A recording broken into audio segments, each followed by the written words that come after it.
Holiday weight gain is a concern for many of us, as with the holiday period comes overeating, more time sitting around, and plenty of calorie-rich food. And if you've been working hard all year to keep your weight in check, it can be really frustrating to see all of your progress unravel in just a few short weeks. So in today's video, I'm going to share 9 tactics to help you enjoy Christmas, but also enter into next year feeling at your very best. And the last one I think is the most important. So even if you only follow that one, you will be doing very well. If we haven't met before, I'm Maria and I'm a registered dietitian. Welcome to the channel.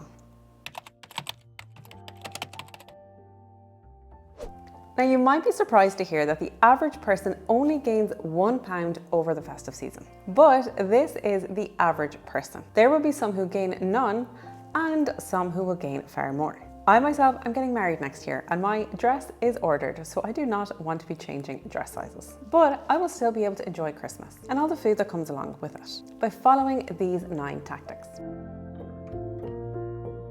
Now this tactic is going to be a real kicker for many, and it will make a very big difference if you follow it. So if you want to avoid holiday weight gain, you cannot allow holiday eating or Christmas eating to start on the last week of November and go on all the way into the 1st or 2nd week of January. Because if you start to adopt this holiday mindset and going, sure, it's Christmas for a full 6 weeks, you will very likely gain weight. If you go, sure, it's Christmas, just on Thanksgiving, just on Christmas Eve, Christmas Day, and even Stephen's Day, you're probably not going to put on any weight. It will balance itself out, even if you do eat a lot more than usual. So my first point is having the holiday period be just that, a period, not a whole season. And this is a mistake that I see a lot of people making, because if you celebrate Thanksgiving, that starts at the end of November. And even if you don't, a lot of Christmas parties now end up being pushed into the end of November to fit everything in anyway. And this season can stretch for 6 weeks. And it does not mean that you shouldn't be enjoying yourself, but this makes it way too easy to overindulge for weeks and weeks on end. And this is where the weight gain happens. Instead, you want to think about narrowing down your celebration days. Enjoy these special holiday meals or treats, but then try to keep the in-between days as normal as possible. You don't need to have a holiday mode switched for the best of 2 months. Keeping some structure in your routine will make a huge difference. For example, in my own life, I focus on keeping my regular habits in place on most days, like getting in my workouts and having balanced meals. But then on those special days, I let myself truly enjoy myself, enjoying the food and the company without thinking twice about it. And this way, I'm not feeling restricted, but I'm also not waking up in January feeling like I need to start again from scratch.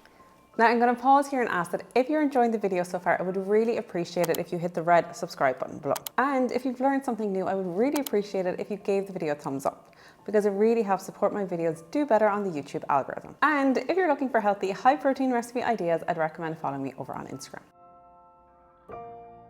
Now the holidays are filled with rich, high calorie dishes that we all love. Bailey's cheesecake is one of my personal faves and I have a full video on how to make it. So I'm definitely not saying that you should skip these, because food is also about celebration and experience. The key is just to be mindful about how much you are eating. So when it comes to these indulgent dishes that you do want to try, you can have them, but you don't necessarily need to have huge portions. I love food and I love to try a little bit of everything, but that is the key here, a little bit of everything. So if you want some creamy casseroles or apple pie or buttery stuffing, start by just taking a small amount. Then balance your plate with lighter options. Salads, roasted veggies, and lots of lean protein like your turkey. This can help offset the heavier stuff without you feeling deprived. And then if you still want more, you can go back and have some more. So this way you get to enjoy everything, but in a way that feels more balanced. It's all about creating a plate that gives you both satisfaction and nourishment. Now, I'm not one to advocate for counting calories, especially not at Christmas. But it can just be very helpful to maintain some calorie awareness at this time. So as a dietitian, I work in the hospital a lot. And around Christmas time, every single ward in the hospital has boxes of chocolates. So for calorie awareness, one celebration typically has around 50 calories. One Ferrero Rocher has around 70 calories and one Lindt chocolate has 80 calories. And just having one here or there is fine. But remember how these things can add up. especially if you are eating them mindlessly. Sometimes I'll be at my desk and I will think that I've only had 1 or 2. But by the end of the day, there's 6 wrappers in the bin beside me that only I have been using.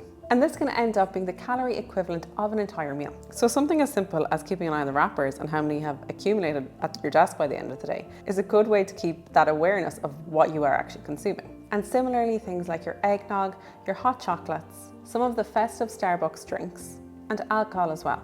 Just being mindful of how much you're having, because these can all really add up. Now, this tip is for navigating dinner parties and holiday gatherings. I suggest to a lot of my clients who are going to some form of a family or friend gathering to offer to bring a dish or 2. This is a lovely, kind gesture that people will appreciate, but it also means that you have control about what options are going to be available. And you don't even need to bring attention, if you don't want to the fact that it's a healthier option than your other typical entrees. But then this means that when you're at this gathering, you at least have one lighter option to fill some of your plate with. I know my mom, she used to bring biscuits and a fruit platter to one particular place that she used to go, because every time she used to call in, she didn't want to just be drinking tea and eating only biscuits for the whole evening. So she would bring this fruit platter as well, which was for everybody to enjoy. But she also got to enjoy it. And it meant that she wasn't just eating chocolate biscuits with her tea. She didn't make a fuss, she wasn't causing a scene, and nobody even noticed that she had another intention behind this gesture. Now, I also want you to just take your time between meals. You don't need to rush straight in for dessert, because it takes about 20 minutes for your brain to register that your stomach is full. So take your time eating. This way you're less likely to become overly full and uncomfortable. And you don't need to go straight in for dessert. Now, I'm not telling you to skip dessert, I would never do that. But it can be useful to just take a little breather between courses. Something as simple as getting up and going to the bathroom, or clearing a few plates between courses. But sometimes, I often find myself that once I just stand up and walk around a little bit, it's only then that I realise how truly full I am. And I will go back and have dessert, but just giving yourself a little bit of time between the courses helps spread everything out, and you feel more comfortable this way too. So I'm not saying that you need to get up between your starter and your main and every course and put on your runners and go out the door and go for a walk, but just try taking a little breather. Now, one of the biggest things to remember around the holiday period is that it's about people. It's not about food. Yes, food plays a huge role, especially if you're a foodie like I am, but the true heart of holidays is spending time with loved ones, creating memories and taking a break from that everyday grind. It's so easy to get caught up in that food side of things, especially when there's an endless spread of delicious dishes around. But try to shift your mindset. Instead of focusing on what you're eating, focus on who you are with. Be present in these moments, whether you're catching up with family, playing games, or just enjoying good conversation. Those are the things that would really make your holiday season memorable. When we let food take center stage, we often end up eating mindlessly, usually without even fully enjoying it. And you don't want to look back on the holidays and feel like food had more control over you. So try to savor those moments with loved ones. When you're fully engaged in these moments, food becomes a nice part of the experience, but it doesn't define it.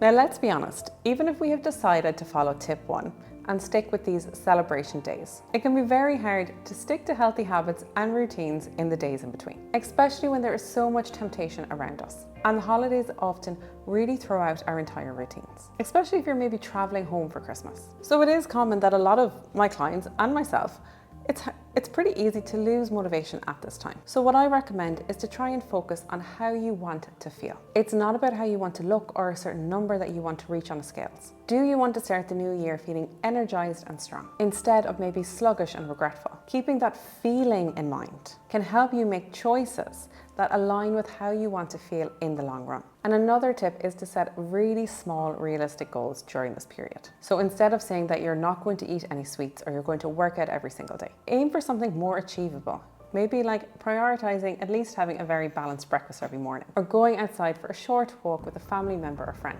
These small little wins can help you feel that little bit more motivated without adding any pressure to what is already, for a lot of people, a pretty stressful time of the year. I really think even just aiming for having a good, healthy, balanced breakfast, especially between those days during Christmas and New Year's, is a great way to go. Now, at big holiday meals, If it is an option and you wish to do so, try to start with a veggie-packed soup or salad. These options are lower in calories, but filling because of the fibre. And we do know from studies that people who do opt for veggie-based soups or salads as their starters end up eating less calories overall at the entire meal. Because by starting light, it helps control your appetite before diving into the richer foods. And it's a sneaky way to get in more veggies too. And another tip for your meals themselves is to also just make sure that you're continuing to prioritize protein, because holiday meals can typically be quite rich in carbohydrates, but lower in protein, unless you're having that big massive turkey that I typically do. But I don't think everybody has turkey at Christmas. Let me know in the comments below what it is that you typically have as your Christmas meal. But do always try to continue having at least 1/4 of your plate filled with protein. This promotes fullness and it triggers appetite reducing hormones. Now this point might be the most important of them all. It's right up there with point number 1. But the holidays are meant to be enjoyed. And honestly, you will overindulge at some point. And that is okay. And if you do, don't beat yourself up about it. The key is to draw a line, move on and start fresh the next day or at the next meal. With all of the temptations around over Christmas, it's impossible to stay 100% on track all of the time. And I really don't think you should be aiming for perfection. Allow yourself to fully enjoy those celebration days with family and friends. But if the days that you plan to try to stick to your routine end up not exactly going how you had hoped, it's not a reason to just throw in the complete towel. You want to move away from an all or nothing mindset. Try to just refocus, practice some self-compassion and move forward. One meal that didn't go as you had planned does not need to ruin your whole day. And going off plan for one day doesn't mean you should just throw in the towel and wait until January to start trying again. So be kind to yourself because you are only human. And part of being human is occasionally overindulging, especially at Christmas. Consistency over time is what matters. It's really not about being perfect. So if you feel like you have blown it, please remember that you have not. Just draw that line and focus on making your next meal balanced. It really is those small consistent steps that will get you to where you want to be, not obsessing about one moment in a day.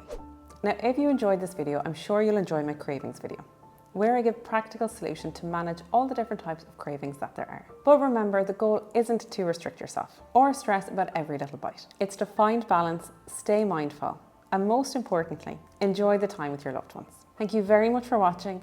I hope you have an amazing Christmas and I'll see you again next week. Thanks for watching.